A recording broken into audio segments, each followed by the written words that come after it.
fourfold order of Jain Sangh. People always get confused.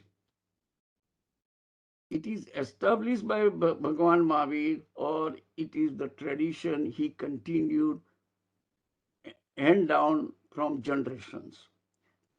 Is it a personal tradition? Is it a Nemina tradition, or it is a Rishabdev tradition? No. Achar. Achar is different for from Tirthankar to Tirthankar. The conduct, how to practice the religion. Religion philosophy is the same.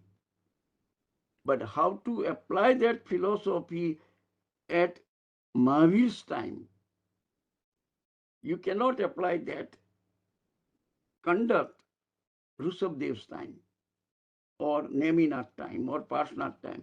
That is why every Tirthankar establishes his own Sangh. So that's when you could, so yes, Achar is Bhagavan Mahavir's, whatever he taught us, how to practice that religion. Religion is universal. Means from Tirthankar to Tirthankar, it is still six dravya, philosophy of karma, the same things. All these things are the same. So religion principles are universal. Okay, it is not Bhagavan Mahavir's principle. But Bhagavan Mahavir, with his own wisdom, after attaining the Keval Gnan, he explained how to practice this religion under today's environment. And that's what it's so. Please keep in mind, if sometimes says, well, Jainism is universal, this is all that. I said every religion has two aspects. One is principles. Okay, principle is always like, no, to be truthful, to be, but how to apply the truthfulness under every circumstances, that's what Mahavira will teach us. Okay, and that's what we are practicing based on the Mahavira. So these subtle differences you have to say. Yes, Bhagwan Mahavir established Jainism, only the Jain practice, how to practice it based on that time. Okay, Jain principles, the whole philosophy, that's a universal. That's been handing down from Tirthankar to Tirthankar, or from generation to generation. Okay, so that also you keep in mind. In one aspect, Mahavir is the starter of Jainism of current time, only from the Achar point of view. Jain religion philosophy is universal. Okay, you got to understand these differences. All right. So I'm just trying to show you several basic fundamental things. All right. Then, so monks, nuns, laymen, and laywomen. Mahavrats for monks and nuns, and Anuvrats are for Shravak and Shravika. These Mahavrats and Anuvrats are defined by Mahavira, okay, Mahavira's time. If you look at personal time, there will be some differences because did not have 5 Mahavrats. He had the 4 Mahavrats. Okay. And Achar point of view also, their disciples, personal disciples, do not have daily pratikaman rituals. He said, you do the pratikaman when you violate any rules. If you don't violate the rules, you don't need to do pratikaman. So I'm just giving you some examples that Parsnath tradition is different from Achar point of view, but it is the same philosophy. Okay, and Bhagwan Parsnath may have realized that this is the way current time will be most appropriate for his Sangh. Okay, so each Sangh is different from that point of view. Okay, next one. If you have any question, you can stop it, and I will be in brief in answering it because I wanted to make sure in 1.5 hours I complete this one. Okay. Now, ascetics, monks and nuns, spiritual practitioners and teachers. They wanted to spiritual progress speedily. That's why they are putting everything on stake. They have to renounce the world, renounce the family, okay, family relationship. They renounced all earthly possessions. They beg for the food.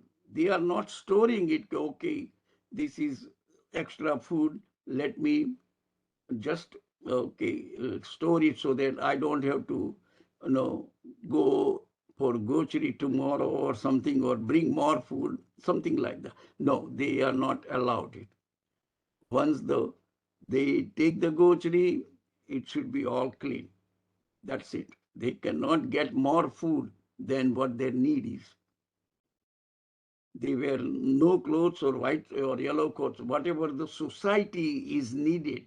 It's again, the monks who live among the crowd, means with the society, they need to follow the rules and regulations of the norm of the society.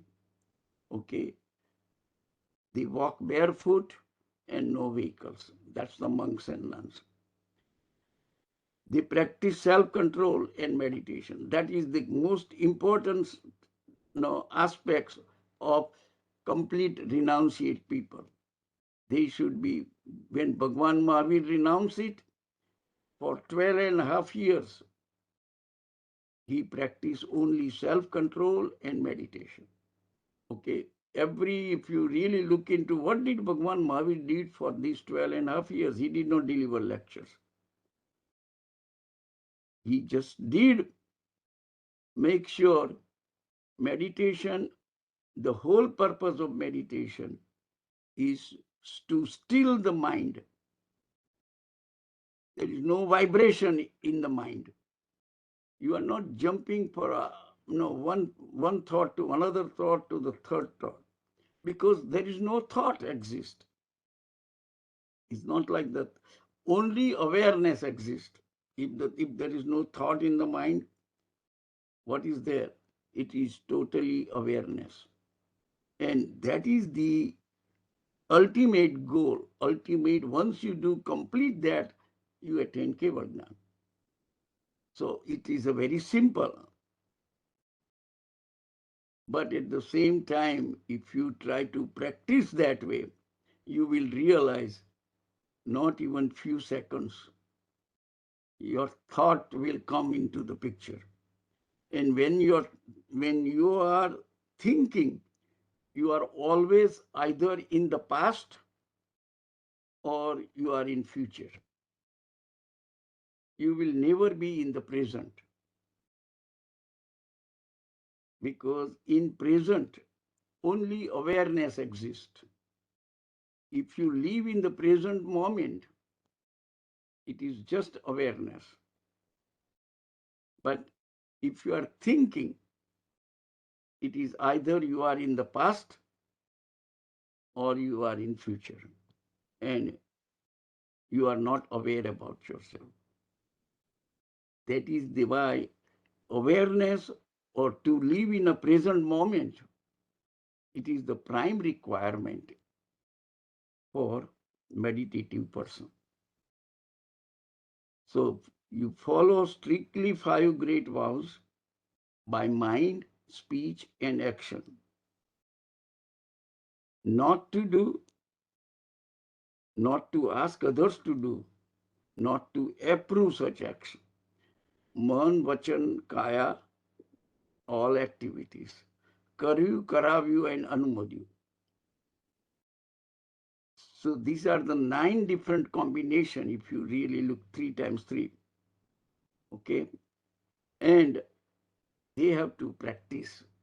Ascetics will practice that way. And that is the reason they have their path very speedy. They can progress spiritually very well. That is not the case for the lay people. Okay.